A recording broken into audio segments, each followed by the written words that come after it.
À la une de l'actualité, le rapport 2018 de la Conférence des Nations Unies pour le commerce et le développement sur les PMA, les pays les moins avancés. Il est tombé hier mais est resté sous embargo jusqu'à 17 h ce soir. Il dévoile les limites de l'entrepreneuriat des jeunes dans les 47 pays concernés, dont le Burkina Faso.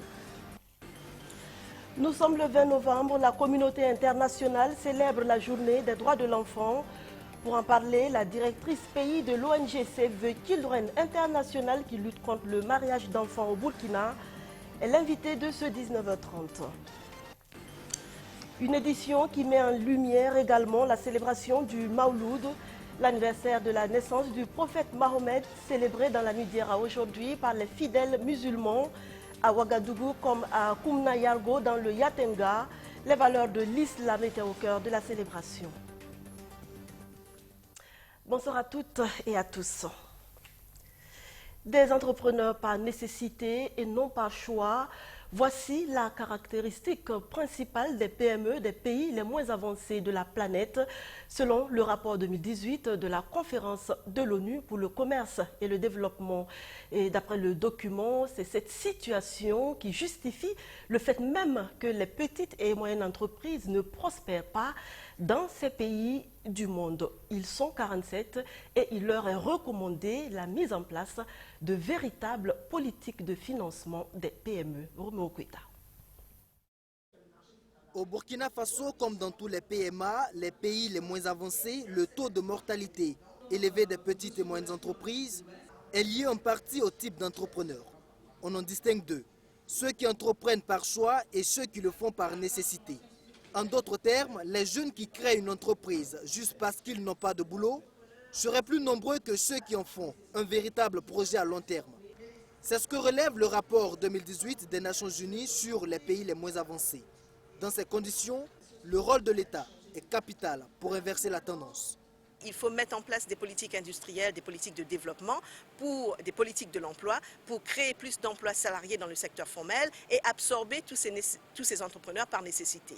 Une fois que cela est fait, là on peut mettre en place des politiques plus ciblées sur ce qu'on appelle des entrepreneurs par choix, ceux qui veulent entreprendre pour innover, pour créer de nouvelles entreprises innovantes qui peuvent amener plus de croissance économique et aider le Burkina Faso à devenir une économie plus moderne, plus compétitive et plus sophistiquée. En ce qui concerne les conditions de création d'entreprises, le Burkina Faso a fait des efforts. Avec 5 000 francs CFA, on peut désormais créer une PME. Mais cela est insuffisant, selon l'émissaire des Nations Unies, qui estime qu'il faille en plus permettre à ces entreprises non seulement de survivre, mais aussi de réussir la transition de l'informel vers le formel. Le rapport relève également le faible taux d'instruction des entrepreneurs. Seulement 12% d'entre eux ont un niveau d'études secondaires contre 36% dans les pays en voie de développement. Mais sur cet aspect, le gouvernement burkinabé dit avoir pris de l'avance. Cette année même, donc, la subvention de l'État en matière d'appui à la formation continue et à la formation initiale qui était de 300 millions, qui était donné au fonds d'appui à l'apprentissage et à la formation professionnelle est passé à 2 milliards, ce qui est un apport considérable, pour simplement faire en sorte que ces entrepreneurs qui payent la taxe patronale d'apprentissage là puissent en retomber avoir quelque chose de deux natures. La première, c'est de pouvoir faire de la formation continue à leurs agents pour accroître leur productivité. Et la deuxième, c'est de pouvoir avoir des compétences nouvelles s'ils en ont besoin à travers la formation initiale que ce financement va permettre donc d'opérer au niveau de Burkina Faso. Ce rapport sera un document de travail du gouvernement selon le ministre en charge de l'emploi qui compte déjà tenir compte de ces recommandations pour améliorer sa politique de financement des petites et moyennes entreprises. Selon les Nations Unies, on dénombre au total 47 pays moins avancés au monde. Des pays considérés par l'ONU comme les plus pauvres de la communauté internationale. 33 d'entre eux sont situés en Afrique, 9 en Asie, 4 en Océanie et 1 dans les Antilles. Excepté la Côte d'Ivoire, les 7 autres pays de l'UEMOA, l'Union économique et monétaire ouest-africaine, font partie des pays les moins avancés. Dans sa politique de promotion des petites et moyennes entreprises, le gouvernement burkinabé veut faciliter l'accès de ces dernières à la commande publique. Le guide du soumissionnaire dont le pays veut se doter devrait servir à cela. Le projet a réuni hier à Ouagadougou les acteurs du domaine. Abdourazak Traoré. Ce n'est pas une première, mais son avènement fera mouche dans le cadre de l'amélioration du climat des affaires au Burkina Faso. Un guide du soumissionnaire pensé par l'ARCOP, l'autorité de régulation de la commande publique. Le projet a été rédigé par un consultant et cette rencontre avec les acteurs concernés vise à valider le document. Alors, des insuffisances que nous voulons justement combler et en outillant davantage donc, les PME. Mais il faut le dire aussi, le guide tel qu'il est conçu, il vise à faire en sorte que ceux qui sont déjà dans le secteur, ceux qui participent déjà à la commande publique puissent avoir davantage d'outils, davantage donc, je dirais, d'éléments pour mieux préparer donc, les offres. Mais aussi, il vise à permettre à ceux qui n'y sont pas, c'est-à-dire qui veulent faire leur premier pas dans la commande publique, qui se demandent ce que c'est que la commande publique, comment faire pour justement accéder à la commande publique pour une première fois.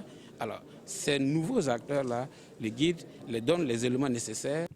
C'est donc un document qui veut assurer la facilité dans les affaires au profit de la majorité du secteur privé burkinabé. De quoi satisfaire l'ARCOP? Il vise à faciliter l'accès à la commande publique par les soumissionnaires, notamment les petites et moyennes entreprises, qui, vous le savez, constituent l'essentiel des acteurs de la commande publique, parce qu'ils constituent à peu près 80% donc, des acteurs économiques de notre pays. En élaborant le guide, il s'agit de faire en sorte que ces petites et moyennes entreprises puissent avoir les indications nécessaires sur les prévisions des autorités contractantes en matière de commande publique. Participent à cette réunion les représentants des petites et moyennes entreprises qui sont par ailleurs des candidats à la commande publique, des experts de l'ARCOP et autres responsables de structures étatiques intervenant dans la chaîne des marchés publics. À la fin des échanges, le guide du soumissionnaire devrait être adopté par ces acteurs. Et pour la bonne gouvernance, c'est le développement inclusif des statistiques officielles de haute qualité s'avère nécessaire. Les 27e journées africaines de la statistique célébrées le 18 novembre dernier se sont penchées sur la question. Au Burkina Faso, elle a fait l'objet d'une conférence publique. Alfred Thioye. La statistique, une boussole, un outil qui permet de s'orienter, qui permet de savoir d'où l'on vient, où l'on est et où l'on va. Son utilité dans la promotion de la bonne gouvernance n'est plus à démontrer. Elle participe d'une gouvernance vertueuse loin de la corruption. Une journée lui est dédiée, la journée africaine de la statistique célébrée chaque année depuis 1990. Elle se tient cette année autour du thème des statistiques officielles de haute qualité pour assurer la transparence, la bonne gouvernance et le développement inclusif. Et à travers ce thème, l'Union africaine met en avant, en tout cas, un certain nombre de valeurs comme la gouvernance, et la lutte contre la corruption et le développement inclusif. Et également pour montrer que la contribution de la statistique africaine est très importante et doit être placée au cœur donc, de cette lutte pour améliorer la transparence et pour éliminer la corruption au Burkina Faso et en Afrique en général. Donc, la promotion de la bonne gouvernance à travers des données statistiques fiables, une méthodologie à laquelle partenaires techniques et financiers attachent du prix. Les statistiques, c'est la boussole. C'est la boussole pour la gouvernance et c'est la boussole pour l'efficacité du développement. C'est la boussole pour la gouvernance parce que qui dit statistique dit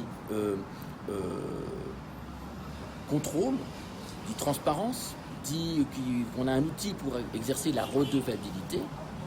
Et c'est la boussole aussi pour le gouvernement, pour savoir où on va, pour ne pas être dans une mer agitée sans savoir où on va. Donc c'est la boussole pour l'efficacité des politiques. Outre la conférence publique autour de la thématique de la 27e célébration de la Journée africaine de la statistique, des activités sportives et des prestations de semences sont au menu.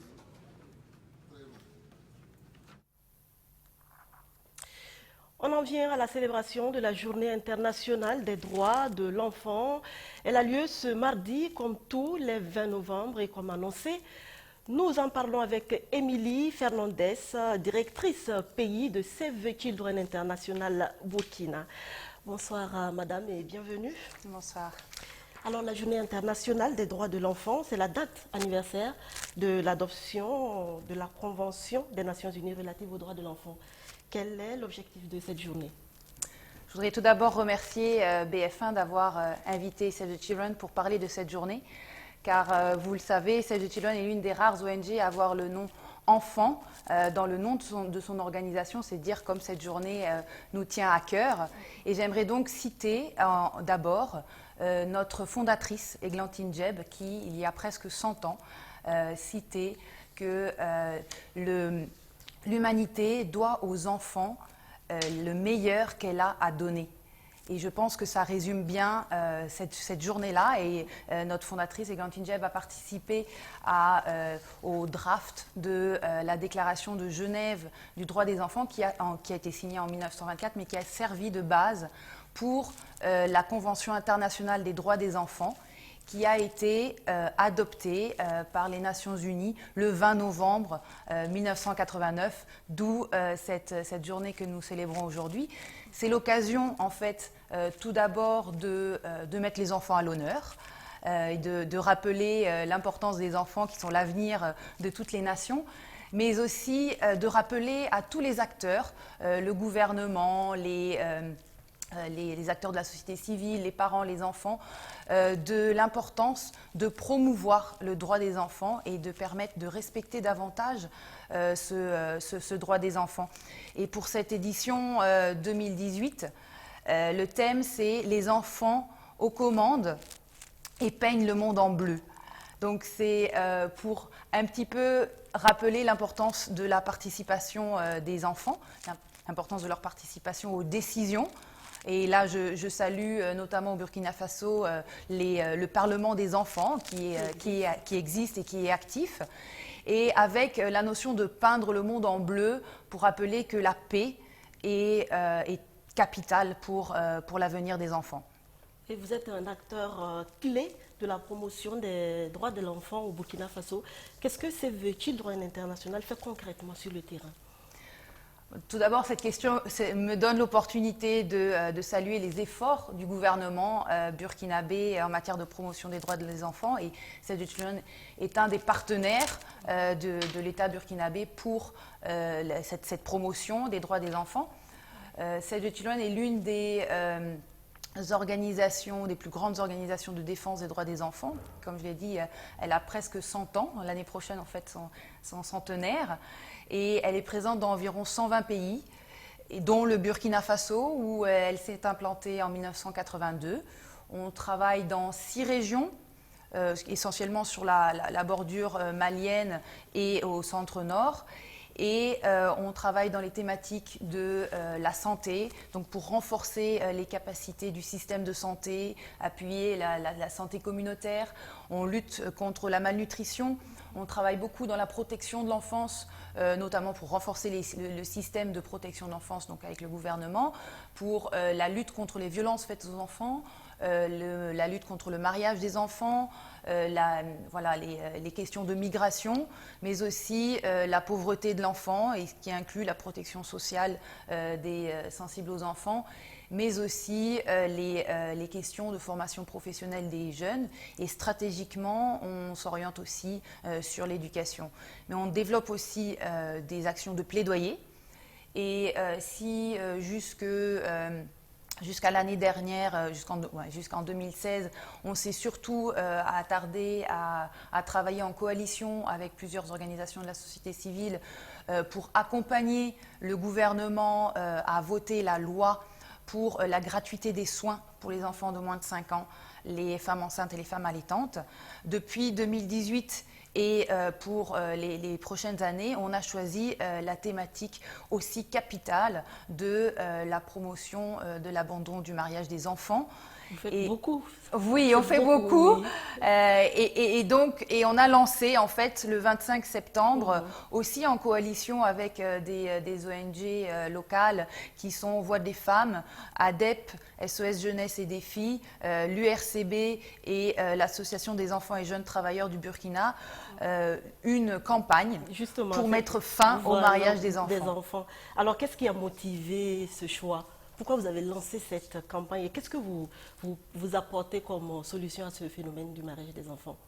Alors, il faut savoir que le mariage des enfants est une violation grave du droit des enfants. C'est pour ça que pour moi, c'est important d'en parler, notamment aujourd'hui, qui a des graves conséquences sur les enfants, notamment en mettant fin trop tôt à leur enfance, qui a des répercussions au niveau de leur éducation, qui compromet un peu leur avenir et leur capacité économique, qui a des conséquences sur leur santé et notamment quand le mariage des enfants est lié à une grossesse précoce. Et donc il y a beaucoup de conséquences néfastes pour notamment les jeunes filles. Et donc pour nous, c'était important de prendre cette thématique à cœur. La situation est grave au Burkina? La situation est grave puisque environ une femme sur deux a été mariée avant l'âge de 18 ans et dans les régions du Sahel, c'est 3 femmes sur 4. Donc la situation est assez critique et le gouvernement a pris cette thématique à cœur puisqu'elle figure dans le plan national de développement économique et social, dans l'axe stratégique 2.1 pour promouvoir la santé des populations et accélérer la transition démographique avec la thématique du mariage des enfants.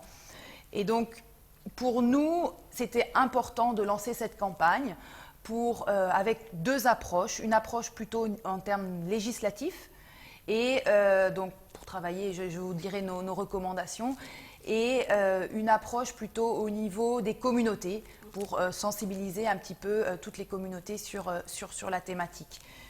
Et donc nos principales recommandations, il y en a 5. Tout d'abord, c'est en fait, appuyer le gouvernement et inciter le gouvernement à ce qu'il puisse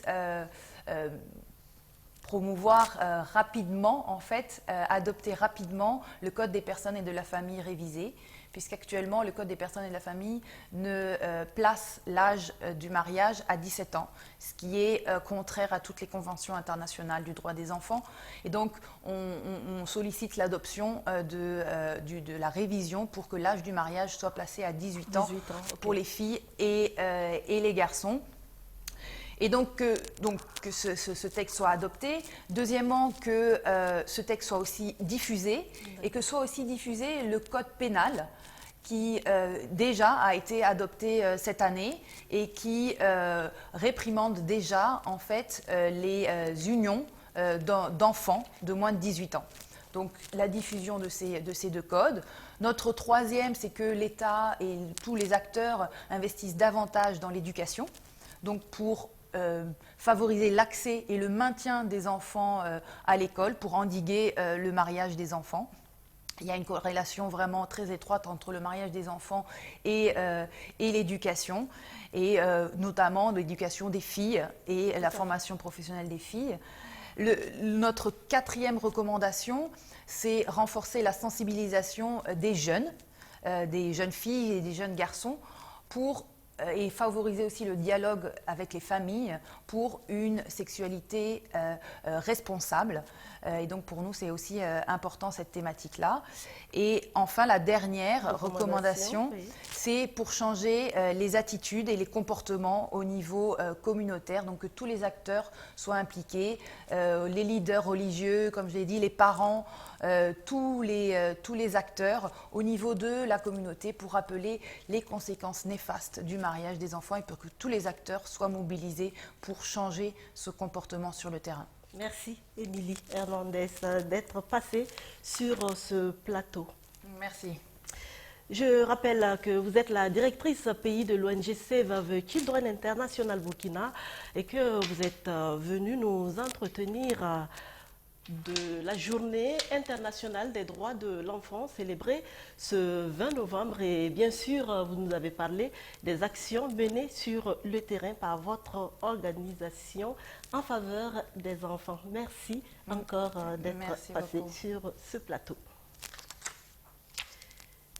La suite de ce journal, la santé, un des droits fondamentaux de l'enfant.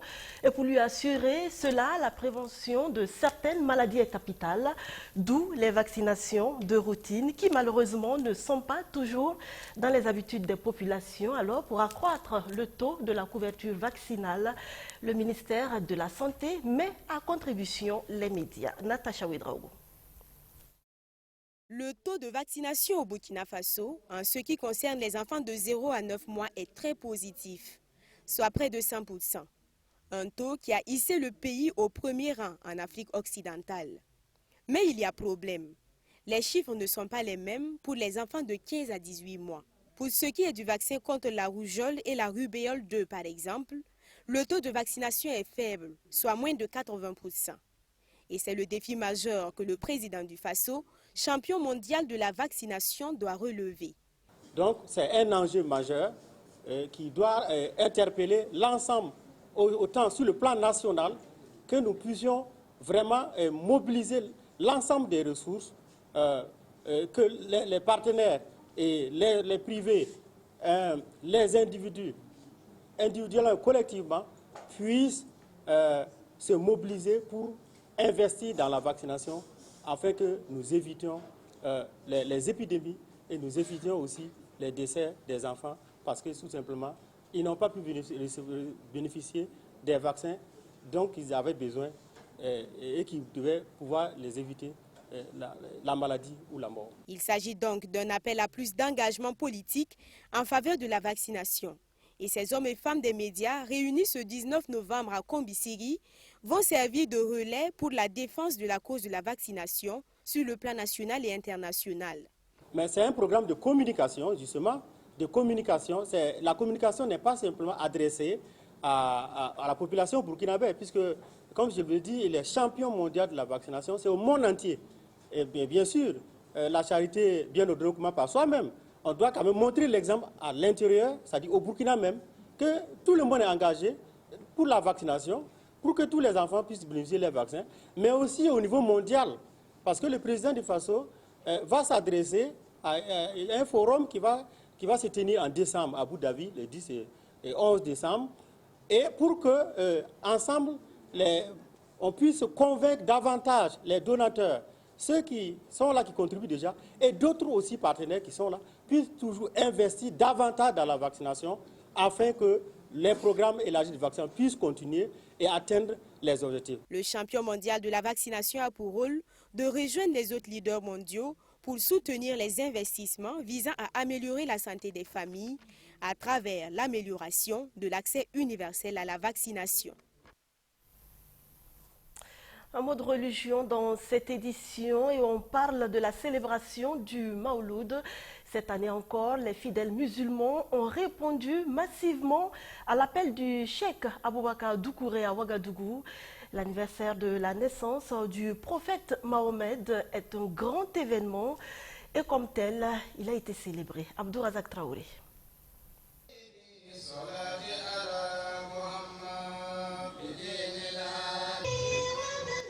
Entre des voix mélodieuses qui bercent via des versets coraniques entonnés en chœur et des bénédictions dites à foison, la célébration du Mouloud 2018 à Amdalaï à Ouagadougou s'est effectuée avec brio, car la majorité présidentielle, le gouvernement, l'opposition politique, les coutumiers, les catholiques, les opérateurs économiques et autres leaders non musulmans se réunissent sur une même scène. Le discours, lui, ne peut qu'être rassembleur.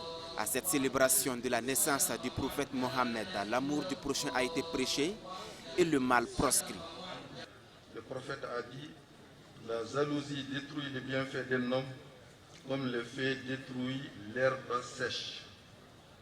Chers frères et sœurs, si chacun de nous fait son autocritique, qui parmi nous est épargné complètement par la jalousie? L'islam considère l'orgueil comme l'un des plus grands péchés. Que chacun de nous qui sommes ici, en repartant, doit avoir à l'esprit que l'amour de Dieu sauve, l'amour de Dieu protège, l'amour de Dieu oriente, l'amour de Dieu vous permet d'atteindre des signes que par votre propre force vous ne pouvez jamais atteindre. Aux fidèles mobilisés cette nuit du 19 au 20 novembre, la biographie du dernier messager d'Allah a été présentée comme pour interpeller les musulmans sur leurs responsabilités. Cesser d'être des musulmans sans l'islam, a avisé le guide spirituel Cheikh Aboubakar Doukouré. Beaucoup d'entre nous peuvent s'occuper de WhatsApp ou la conversation avec les amis jusqu'à rater la prière collective dans les mosquées, malgré ses multiples bienfaits et ses avantages. L'islam nous ordonne d'aimer pour nos frères les biens, comme nous l'aimons pour nous-mêmes. Soyez sincères envers le peuple, c'est le message qui a été adressé au pouvoir actuel en cette nuit de piété.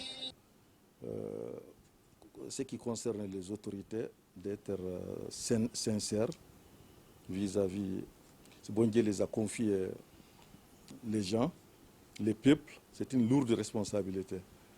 Concernant les peuples aussi, la population, de les obéir, parce que le prophète a dit, si Dieu aime un chef, il le donne de bons proches. S'ils oublient de faire des biens, il les rappelle. S'ils se rappellent pour les faire, il les soutient. Ce n'est pas le cas en Afrique. Donc, on met quelqu'un devant et puis le lendemain, on commence à les combattre. Comment il peut réussir? Donc ça, c'est pas normal. Si on a choisi quelqu'un pour guider, c'est normal. Tout le monde ne peut pas être devant. Ça ne veut pas dire qu'il est le meilleur, mais si on lui fait confiance, il a quelques atouts qui nous poussent de les choisir pour les mettre devant. Tout le monde doit se mobiliser pour les soutenir pour que ça réussisse. Bénédiction, louange à Allah, prière pour la nation burkinabé qui traverse une crise sécuritaire. Le menu de cette célébration s'est déroulé jusqu'au petit matin autour de la mosquée du quartier Amdalaï à Ouagadougou. À Koumna Yargo, dans la province du Yatenga, même célébration, même prière et invocation, le cheikh Abdoulaziz Agib Soré a encore une fois relevé le défi de la mobilisation. Abdoulaziz Saré, Romo Okweta. Une véritable mobilisation de croyants. Des milliers et des milliers de musulmans.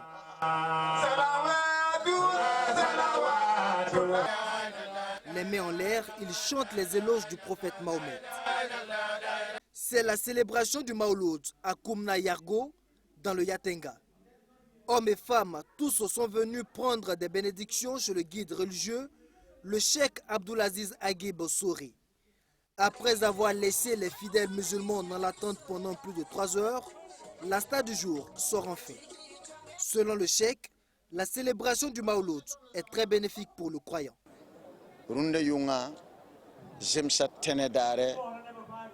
Aujourd'hui, c'est lundi.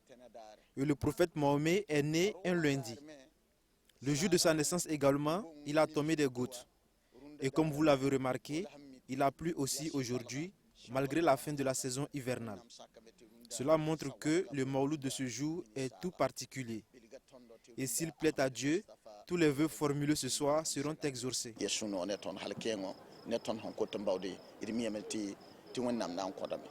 La question des FDS était également au menu de cette célébration du Maouloud. Selon le cheikh, les familles des soldats qui tombent au front sont très souvent oubliées, ce qui est anormal pour lui.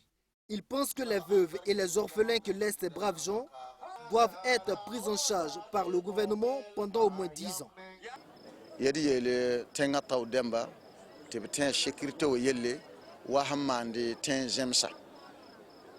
Nous demandons aux autorités de se souvenir des FDS comme cela se fait dans d'autres pays. Ce n'est pas notre souhait, mais s'il arrive qu'un soldat tombe au front pour la patrie, que les premiers responsables du pays prennent les dispositions pour accompagner financièrement leurs familles pendant un certain nombre d'années.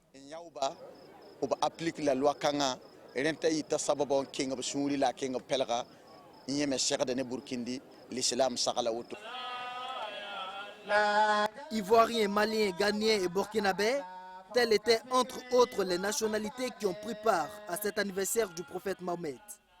Mauloud 2018 s'est terminé, mais le cheikh Abdulaziz Aguib Souré donne encore rendez-vous aux fidèles musulmans à Koumna Yargo le lundi prochain pour la célébration du baptême du prophète.